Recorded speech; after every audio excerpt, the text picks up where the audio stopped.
ஜனம் தமிழ் சார்பாக வணக்கம் சார். நமஸ்காரம்மா. நமஸ்காரம், நமஸ்காரம். எப்படி இருக்கீங்க? நல்லா இருக்கேன்ம்மா. ஜோரா இருக்கேன். சார், இந்த தமிழ்நாட்டுல பட்ஜெட் தாக்கல் செஞ்சிருக்காங்க. கூடவே இப்ப ரீசென்ட்டா வேளாண் பட்ஜெட்டும் தாக்கல் செஞ்சிருக்காங்க. இத பத்தி நீங்க என்ன நினைக்கிறீங்க? உங்கள் பார்வை.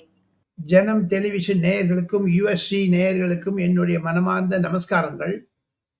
பட்ஜெட் என்றாலே அது ஒரு திருப்பு முனையாகத்தான் இருக்கும். பொருளாதார ரீதியில் தமிழகத்தை பொறுத்தமட்டில், அதுவும் அகில இந்திய அளவில் பட்ஜெட் என்றாலே ஒரு பரபரப்பாக இருக்கும்.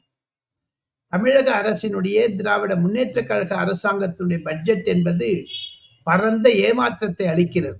காரணம் என்ன என்று கேட்டால், அதில் அவர்கள் கொடுத்த வாக்குறுதிகளை நிறைவேற்ற முடியாமல் பொருளாதார நிலையை சீர்குலைத்து விட்ட பின்னணியில் டாஸ்மாக் காலையினுடைய மதுபான வியாபாரத்தை அதிகமாகிவிட்டபடியில் வரி சுமை இல்லாமல் ஏழைகளுக்கு இனாமாக கொடுக்க வேண்டும் என்று ராப்ரி கல்ச்சர், அதாவது ஃப்ரீபீஸ் என்று சொல்லுவார்களே, அதையெல்லாம் மனதில் வைத்துக் கொண்டு வரி இல்லாத பட்ஜெட் என்றால் அது தங்கம் தென்னரசு கொடுத்த பட்ஜெட்டாகத்தான் இருக்கும். எது இருப்பினும் திராவிட முன்னேற்ற கழக அரசாங்கம் நீட் போன்ற வாக்குறுதிகளை நிறைவேற்ற முடியாமல் தத்தளிக்கின்ற பின்னணியில் நிர்மலா சீதாராமனை மத்திய நிதியமைச்சரை வேண்டுமென்றே பழிவாங்கி வேண்டுமென்றே புகார் சொல்லி அவரிடமிருந்து பணம் வரவில்லை என்று சொல்லுகிறார்கள்.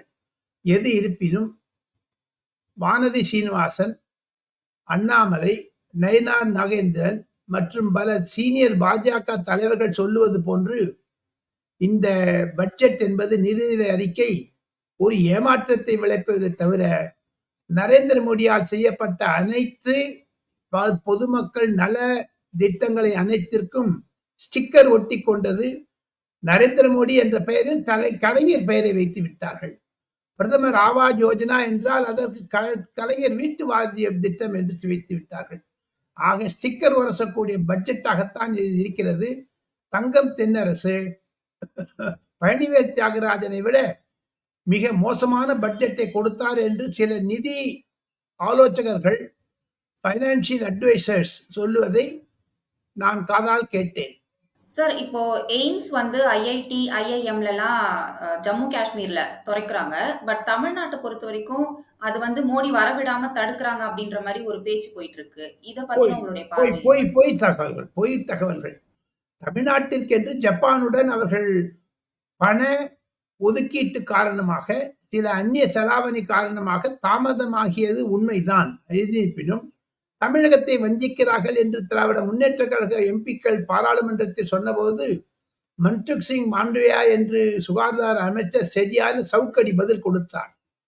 கட்டிடத்திற்கு நிலத்தை அதிமுக அரசும் சரி, திமுக அரசும் சரி பல ஆண்டுகள் கழித்து கொடுத்தது நிலத்தை. அதையும் தவிர மத்திய அரசினுடைய திட்டமான எய்ம்ஸ் என்பது ஏன் தமிழக அரசாங்கம் அந்த பணத்தை போடக்கூடாது? 1000 கோடி தானே கொடுத்திருக்கலாமே.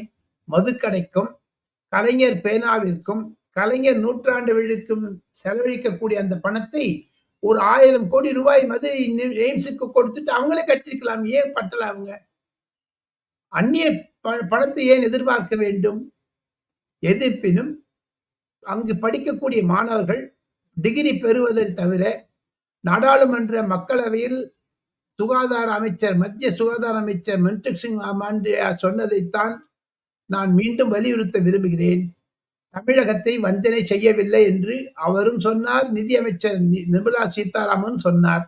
வேண்டுமென்றே காங்கிரசும் சரி, இந்த ஜோதிமணி போன்ற எம்பிக்கள் வேறு வழி இல்லாமல் இதையே பிரச்சனையாக்கி வருகிறார்கள். குறிப்பாக மதுரையினுடைய எம்பி இருக்கார் வெங்கடேசன் என்பவர். அவர் அதிகமாக உண்மையை சொல்ல மாட்டார், உண்மையை மறைப்பார். அந்த எம்பி கூட தன்னுடைய கடிதங்களில் எய்ம்ஸை பற்றி பாராட்டுகிறாரே தவிர எய்ம்ஸுக்கான ஒழி அவரும் கம்யூனிஸ்ட் கட்சியும் சேர்ந்து கொண்டு 15 கோடி ரூபாய் லஞ்சம் வாங்குகிறார்களே தவிர Dravida Munnetra கழகத்திலிருந்து on record election கமிஷனுக்கு சொல்லி பெற்ற பிறகு கூட ஏன் மத்திய அரசாங்கத்திற்கோ அல்லது மாநில அரசாங்கத்திற்கோ கம்யூனிஸ்ட் மார்க்சிஸ்ட் கட்சி கடிதம் எழுதக்கூடாது?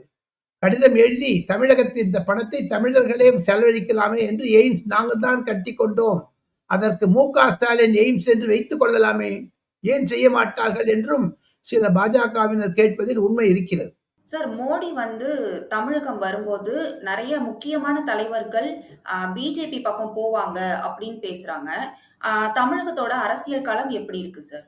பரபரப்பாக இருக்கும். வரக்கூடிய 27ஆம் தேதியிலிருந்து பாருங்கள். மார்ச் 10ஆம் தேதிக்குள்ளாக மத்திய தேர்தல் ஆணையம் நாடாளுமன்ற தேர்தலுக்கான தேதிகளை அறிவித்தாலும் ஆச்சரியப்படுவதற்கில்லை. ஆக இன்று முதல் 27ஆம் தேதி வரை நரேந்திர மோடி தமிழகத்திற்கு வரும் வரை, தமிழகத்திற்கு வந்த பிறகு தேர்தல் தேதி குறிக்கும் வரை இருக்கக்கூடிய கலைமரங்கள் நன்றாக இருக்கும், பரபரப்பாக இருக்கும், சுறுசுறுப்பாக இருக்கும், விறுவிறுப்பாக இருக்கும் தமிழக அரசியல். நரேந்திர மோடி வந்த பிறகுதான் சுபஸ்ரீ இந்த ஒரு கட்டம் கட்டமைக்கப்பட இருக்கிறதே, ராஜபாட்டை போட இருக்கிறார்களே, யார் வந்தாலும் சரி பாஜக தமிழகத்தில் வேறு ஊன்றிவிட்டது. 15 விழுக்காடுகள் ஓட்டை அவர்கள் வாங்குவதற்கான ஆயத்தங்களை செய்ய ஆரம்பித்து விட்டார்கள். அண்ணாமலையினுடைய என் மண் என் மக்களுடைய பாத யாத்திரை மிக சிறப்பாக நடந்து கொண்டிருக்கிறது. அந்த பின்னணியில் பார்த்தால் நரேந்திர மோடிக்கு எதிராக கோ பேக் நரேந்திர மோடி என்று ட்விட்டரிலும் கருப்பு பலூன் விட்ட திராவிட முன்னேற்ற கழகம் தங்களது மூஞ்சியில் கருப்பு மையைத்தான் பூசிக்கொண்டார்கள். இந்த 24 பிப்ரவரி 27ஆம் தேதி சென்னை வரக்கூடிய நரேந்திர மோடி விஜயத்திற்கு. சார் அதான் சார் இப்ப தமிழகத்தோட அரசியல் களம் எப்படி இருக்கு? திருப்பியும் வந்து ஆ இண்டி கூட்டணியில இருக்கக்கூடிய முக்கிய தலைவர்கள்லாம் பிஜேபி, என்டிஏ கூட்டணிக்கு போயிடுவாங்க அப்படின்ற மாதிரி சொல்றாங்க. ஏன்னா தமிழ்நாட்டுல அந்த அளவுக்கு அரசியல் வந்து ரொம்ப பின்தங்கி இருக்கு. இப்ப திமுகவ பொறுத்தவரைக்கும் அப்படின்னு சொல்றாங்க. மோடியோட ஆட்சி வந்து ரொம்ப மேலோங்கி வரப்போகுது அப்படின்னு சொல்றாங்க. சோ அத பத்தி நீங்க என்ன நினைக்கிறீங்க? 3வது முறையாக நரேந்திர மோடி 2024 மே மாதம் வரக்கூடிய தேர்தல் முடிவுகளில் கண்டிப்பாக 360, 370 சீட் வாங்க வேண்டும் என்ற நிர்ணயம் வைத்திருக்கிறார்கள். அதற்கான வழி தடங்கள் குறிப்பாக மத்திய பிரதேசம், உத்தரப்பிரதேசம், ராஜஸ்தான், பீகார் போன்ற வட இந்தி மாநிலங்களில் அதிகமாக அழுத்தம் இருக்கிறது நரேந்திர மோடிக்கு ஆதரவாக.